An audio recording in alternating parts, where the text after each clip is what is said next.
بزرگی میں تیرے بازو ہاتھ نرم ہو جائیں گے، تیری طبیعت کی تیزی اور تند دور ہو جائے گی اور تیری گمشدہ عقل واپس آ جائے گی۔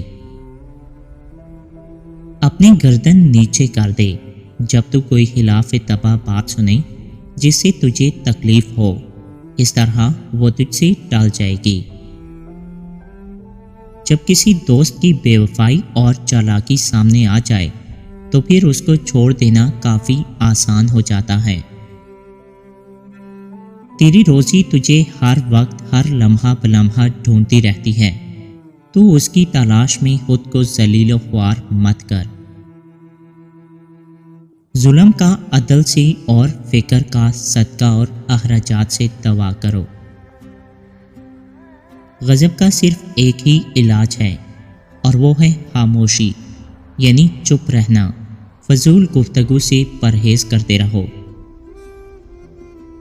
ہر دن کی شام حسن و اخلاق میں تمام کرو، اور جو لوگ غافل سوئے پڑے ہیں صبح ہوتے ہی ان کی حاجت روائی کا انتظام کرو۔ عفت اور امانت کو لازم پکڑو، کیونکہ یہ تمام چھپی اور ظاہر کاموں میں اچھی اور بہترین صفات اور نہایت بہترین ذخیرہ ہیں۔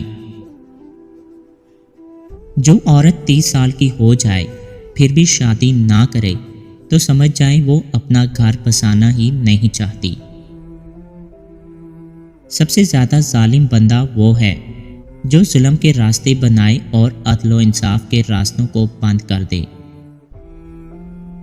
آپس میں میل ملاپ اور موافقت رکھنے کو لازم پکڑو اور ایک دوسرے سے علیحدگی اور جدائی سے پرہیز کرو۔